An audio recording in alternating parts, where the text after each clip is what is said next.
Welcome or welcome back to Exo Protein Cookie Gaming. This is a multiple part series where I'm going through all of the killers and the survivors of Dead by Daylight, going through their lore, their bio, their customizations in store, and their perks, abilities, and info about them. I also go live multiple times a week on Twitch. I main this game, Dead by Daylight, and I also main League of Legends, but I play all types of games. So this is one of the newer killers of the game. Her name is the Houndmaster. She's incredibly creepy, incredibly scary, as you could see, very cool looking, and she has dogs that go after you that are absolutely terrifying, clearly. So her ability is called Scent of Blood. The Houndmaster and her dog operate as one. Her commands are followed without question or delay. Her special ability is Chase. The Chase command sends the dog out to high speed, pressing the power button again, redirects the chase, pivoting the dog's path. When the dog catches a survivor, the dog starts a grab, and the survivor becomes hindered and is pulled toward the Houndmaster. I have gone against her as a survivor. She's very creepy, incredibly hard to get away from. The survivor can get free by stunning the dog or can be rescued by another survivor. Grabs that end without injury leave the survivor hindered. Grab duration is shorter for survivors and the endurance status effect. She also has search, and the search command sends the dog to a target location, creating a search path.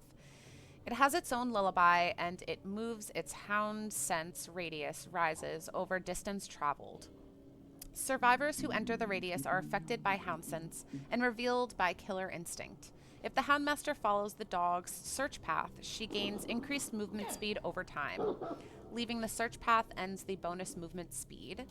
And she also has hound sense. Healthy survivors affected by hound sense receive deep wounds when injured. Injured survivors affected by hound sense suffer from loud grunts of pain and longer pools of blood when put into the dying state. Alright, so her first perk is called All Shaking Thunder. Enemies on land and sea learn to tremble before your might. After you fall from a height, your lunge attack distance is increased by 75% for 25 seconds. This perk has a 5-second cooldown. The second one is called Jagged Compass. Sometimes the compass points north, other times it points somewhere else entirely. At the start of the trial, up to 4 random hooks are changed into Scourge hooks. You see their auras in white. When a survivor is unhooked from a hook, it becomes a Scourge hook. When you hook a survivor on a Scourge hook, the aura of the generator with the most progress is revealed in yellow for 10 seconds. You don't need really the first 2 perks, but it's worth knowing about. The third one is the No Quarter. Oh, sorry, hold on. When a survivor reaches 75% healing progress while self-healing, they are faced with continuous skill checks. If one of these skill checks is missed or the heal is interrupted, the survivor suffers from the broken status effect for 30 seconds. Broken prevents survivors from being healed. It's a good perk, honestly. Alright, so her lore is Portia May's father helped found a prosperous settlement of sailors and merchants on an uncharted island in the Caribbean. They called their port town Fortune and created a vast trading network which exposed Portia to cultures and knowledge from around the world. As a sailor and lover of stories, Portia's father read her the Arabian Nights, Shakespeare, and Greek mythology, and he instructed her in sailing and celestial navigation. To be sure, he instilled within her a love for adventure so that she always wanted to travel with him. Once she accompanied her father on a trip to Italy, where he traded sugar and silver for rare silks and spices. There they also acquired a litter of Corso puppies, which her father said they would train as hunting dogs for Fortune's yearly hunting games. He also mentioned she could keep the strongest of the litter for her upcoming 12th birthday. She named the pups Caesar, King, Shaw, Athena, and the runt of the bunch, Snug. But before she could begin their training, a violent storm pushed Nightstream of course into an area controlled by freebooters. I don't know what a freebooter is. Let me know in the comments what a freebooter is. Alright. Desperately, her father tried to steer the ship to safety, but the dreaded Mad Moloch attacked them with his ship and took Nightstream quickly. Those who survived the initial attack were pitted against each other in vicious fights that Moloch and his crew would wager on. The brigand promised that the last man standing would be let go. When Portia's father refused to participate, the most vicious of Moloch's men, his son Tariq, tortured him for hours and finally slit his throat. Yikes. Keeping Portia alive to get past Fortune's outer defenses, Moloch and Tariq returned to their sloop and left a skeleton crew on Nightstream. Portia would lead them into Fortune, and, once inside, Moloch and his raiders would attack, pillage, and burn their beloved town to the ground. Using her skills in celestial navigation, Portia led them off course through an area that many claimed to be cursed. Known as the Dragon's Tooth, some believed the area bled into the dark malignant domain of some ineffable evil where monsters roamed. Portia hoped to lead Moloch to his doom, and if she perished in the effort, so be it. As she approached the Dragon's Tooth, dark clouds accumulated, and a cold black fog surrounded them. Sheets of rain fell, and fierce wind roared down on the ship, creating black mountains that crashed over the mast. Instantly, Moloch and his ship turned away from the storm and left her to perish, but Portia refused to surrender as Nightstream plowed through the thick fog and lightning. Her heart thundered in her chest as the ship creaked and groaned and slowly capsized. The last thing she saw before the ocean swallowed her whole was the silhouette of a giant tentacle crashing down on them. Oh my God. My worst nightmare. Portia opened her blurry eyes to see Snug staring down at her. He licked her face and barked for her to get up. Blinking the salt water out of her eyes, she pushed her aching and bruised body from the ground but collapsed onto the strange purple sand. She had never seen anything like it before. With difficulty, she gathered herself, stood, and turned to face the runt. Snug barked twice and began sniffing the ground, leading her to a cluster of coconuts and purple seaweed. She dried out the seaweed, cracked the coconuts, and ate, on the rocks, quietly listening to creatures she had never heard before, and suddenly realized they were marooned on an island in the Dragon's Tooth. This is a long one. All right, let's get through it. They were in a strange world, an in-between world, a world her father had once described as a living nightmare that tortured the mind and played with the heart. And as she listened to these strange new sounds, she suddenly saw Moloch everywhere. Instinctively, Portia closed her eyes and shrieked, and only stopped when Snug jumped onto her lap, returning her to the moment with a crescendo of barks. Over the years, Portia survived on whatever washed ashore as she battled the predators and stalked the island. Ferocious animals, vicious humans, and savage abominations not of this world. Snug now weighed over 100 pounds and followed Portia everywhere. Together they made a daunting pair, and most of the survivors on the island kept their distance. The few who didn't live to regret it, if they lived at all. And just when she was about to give up on the idea of escaping, she spotted an impossible thing while searching the beach for Snug. To her disbelief, she saw Nightstream drifting offshore in the cold black fog. She knew better than to doubt or question anything on this island. With a whistle, she entered the water, but was suddenly attacked by a group of castaways. In her mind, she slaughtered Moloch 50 times and spared only those she needed to crew her ship.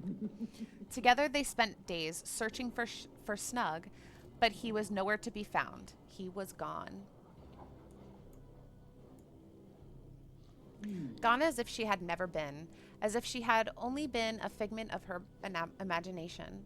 For decades, Portia terrorized the Caribbean as she searched for Moloch. She only attacked freebooters, taking their gold and torturing them sadistically to satiate some intangible darkness living within her.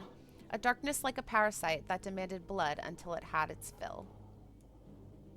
On the occasions Portia couldn't appease its hunger, the parasite would squeeze her mind with its deadly talons, crushing reason and reality until she would see Moloch's face on every crew member.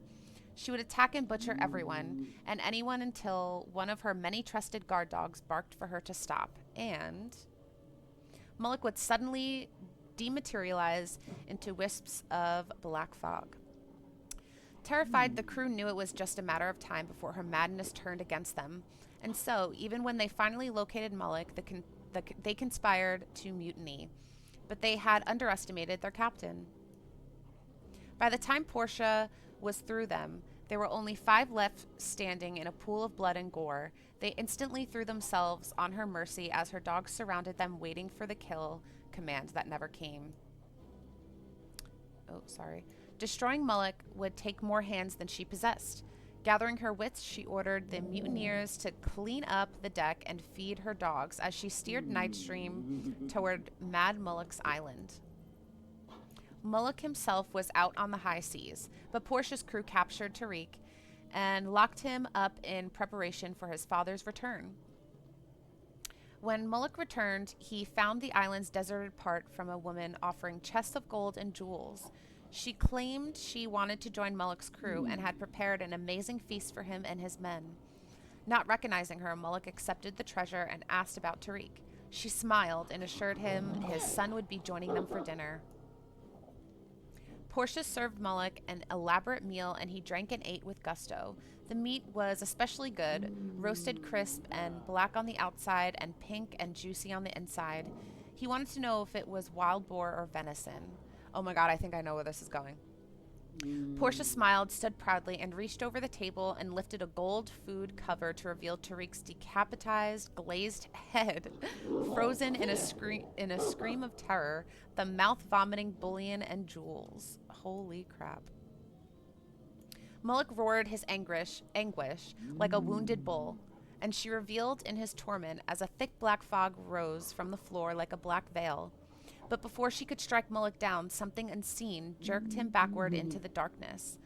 At once her laughter died, lips curled with mingled panic and rage. Veins in her neck stood out in living ridges. Talons gripped her mind and squeezed and refused to let go. He was gone, gone before she could stomp his head into a bloody pulp. Unintelligible words fumbled out of her mouth and degenerated into a guttural rasp. And just as she was about to scream, she heard the impossible, a bark she hadn't heard in years. She heard it again and again. Snug. He had Mullock's scent. Not trying to understand what could be understood, she charged into the fog to finish what she started, her long-lost friend. That is crazy. Okay, let's go to the store. I'm excited to see. This is called the Ultimate Houndmaster. Oh my god, she has a poodle. Very cool. Look at her hair. She looks so dope. Mighty Strut.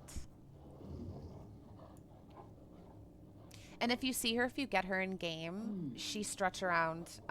It's quite mesmerizing. It's very awesome. Mighty Swagger.